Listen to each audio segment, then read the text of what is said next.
Reflexão bíblica. Epístola aos Hebreus. Capítulo 9. Sacrifício perfeito de Jesus. Introdução. O capítulo 9 de Hebreus nos leva a refletir sobre o sacrifício perfeito de Jesus e seu significado para a nossa fé. Ele descreve a transição do antigo pacto, com seus rituais e sacrifícios, para o novo pacto selado pelo sangue de Cristo. Contexto histórico. No início do capítulo, o autor nos apresenta o tabernáculo terreno, um lugar sagrado onde os israelitas se encontravam com Deus. Esse tabernáculo continha diversos utensílios, cada um com um significado específico. No lugar santo, estavam o candelabro, a mesa e os pães da presença, simbolizando a luz de Deus, a comunhão e o sustento divino para o povo. No lugar santíssimo, encontrava-se o altar de ouro para o incenso e a arca da aliança, coberta de ouro, contendo o vaso de ouro com maná, a vara de Arão que floresceu e as tábuas da aliança. Acima dela, estavam os querubins da glória, representando a presença de Deus. Divisão por grupos de versículos e títulos. 1. O tabernáculo e os rituais da antiga aliança, versículos 1 ao 10. Ora, também a primeira tinha ordenanças de culto divino, e um santuário terrestre.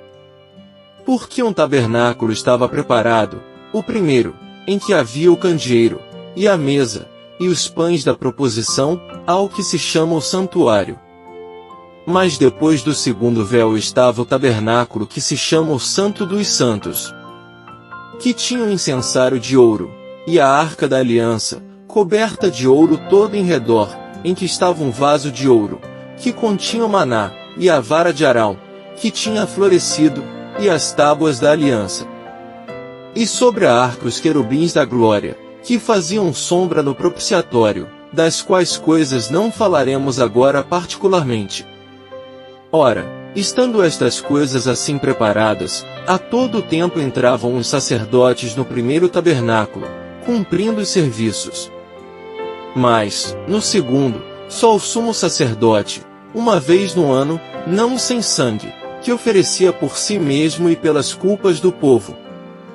Dando nisto a entender o Espírito Santo que ainda o caminho do santuário não estava descoberto enquanto se conservava em pé o primeiro tabernáculo, que é uma alegoria para o tempo presente, em que se oferecem dons e sacrifícios que, quanto à consciência, não podem aperfeiçoar aquele que faz o serviço, consistindo somente em comidas, e bebidas, e várias abluções e justificações da carne, impostas até ao tempo da correção. 1.1 Descrição dos elementos do tabernáculo e seus utensílios, versículos 1 ao 5.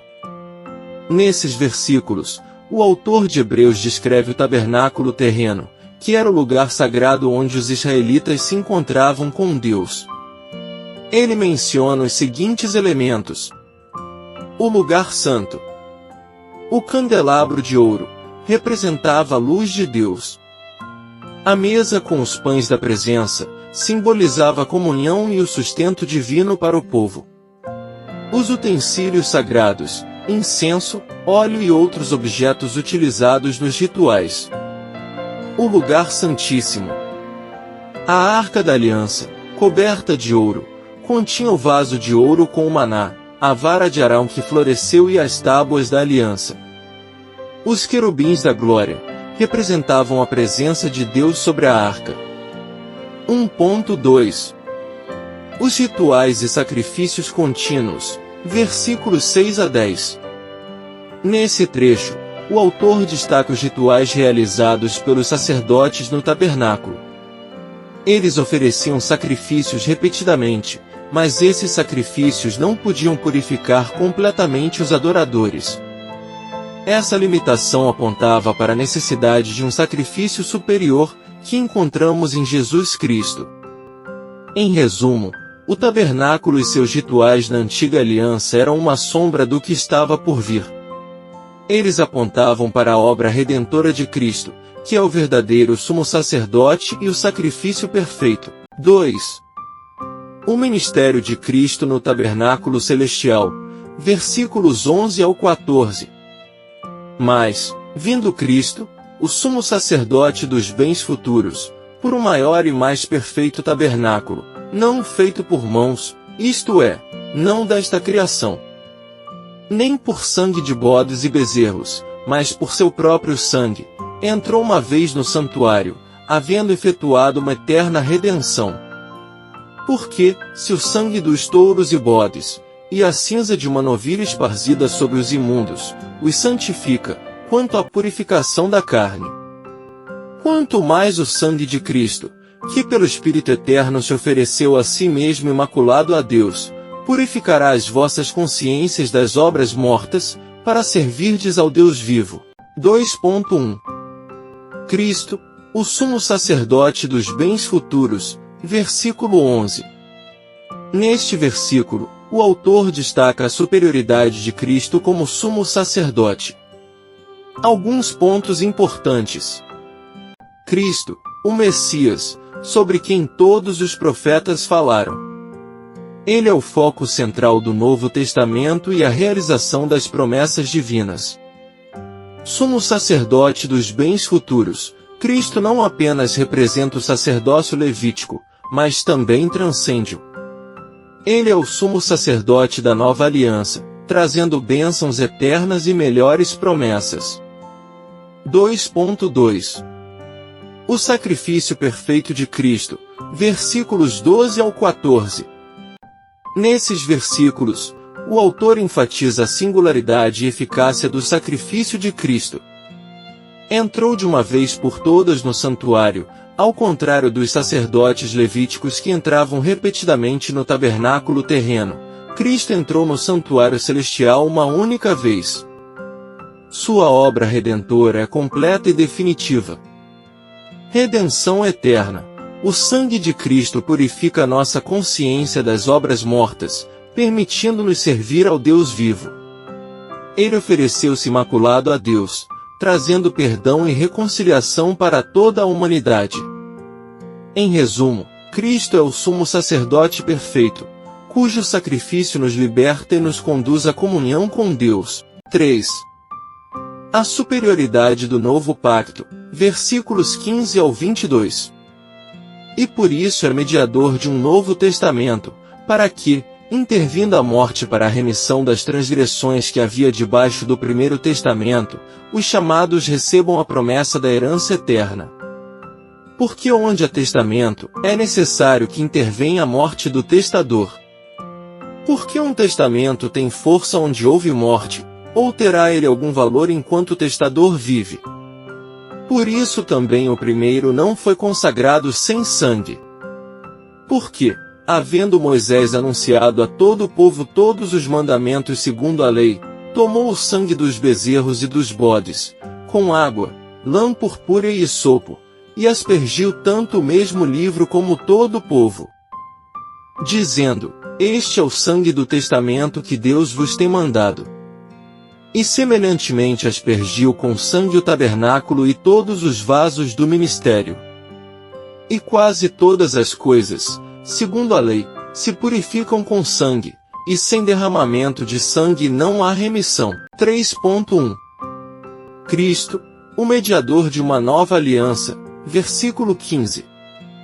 Neste versículo, o autor destaca a função de Cristo como mediador do novo pacto. Alguns pontos importantes. Mediador, Jesus é o elo entre Deus e a humanidade. Ele estabeleceu uma nova aliança, superior à antiga, por meio de seu sacrifício na cruz.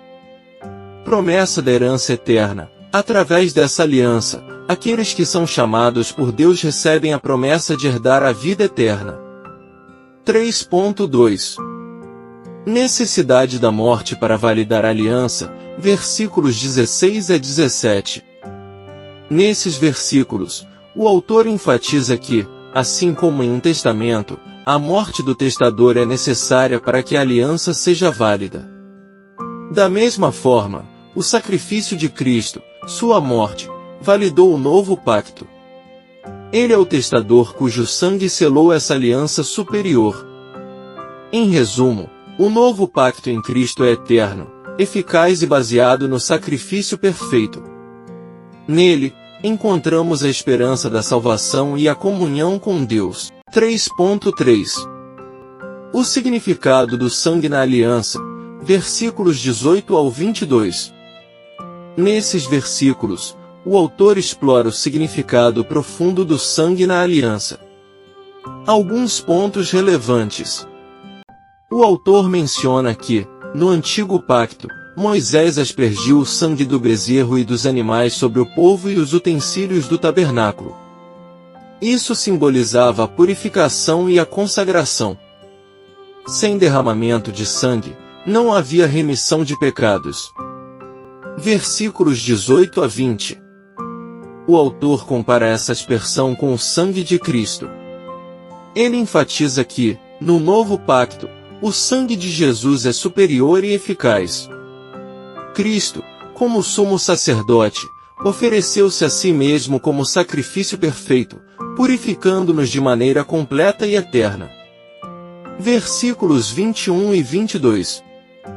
Em resumo, o sangue de Cristo é central na nova aliança, trazendo redenção e reconciliação com Deus. 4. O sacrifício único e eficaz de Cristo, versículos 23 a 28. De sorte que era bem necessário que as figuras das coisas que estão no céu assim se purificassem, mas as próprias coisas celestiais com sacrifícios melhores do que estes. Porque Cristo não entrou num santuário feito por mãos, figura do verdadeiro, porém no mesmo céu, para agora comparecer por nós perante a face de Deus. Nem também para si mesmo se oferecer muitas vezes, como o sumo sacerdote cada ano entra no santuário com sangue alheio. De outra maneira, necessário lhe fora padecer muitas vezes desde a fundação do mundo. Mas agora na consumação dos séculos uma vez se manifestou, para aniquilar o pecado pelo sacrifício de si mesmo.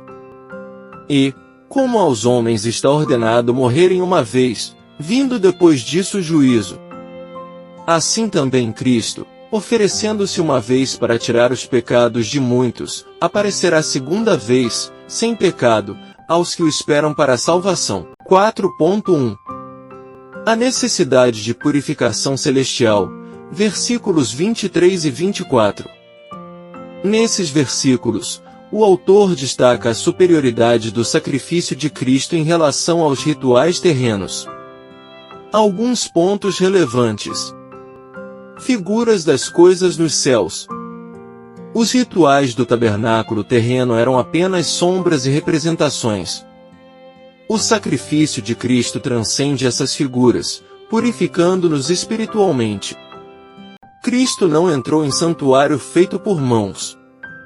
Ele não precisou de um lugar físico, pois seu ministério é celestial. Ele comparece diante de Deus no próprio céu, como nosso mediador. 4.2 O sacrifício único de Cristo, versículos 25 e 26.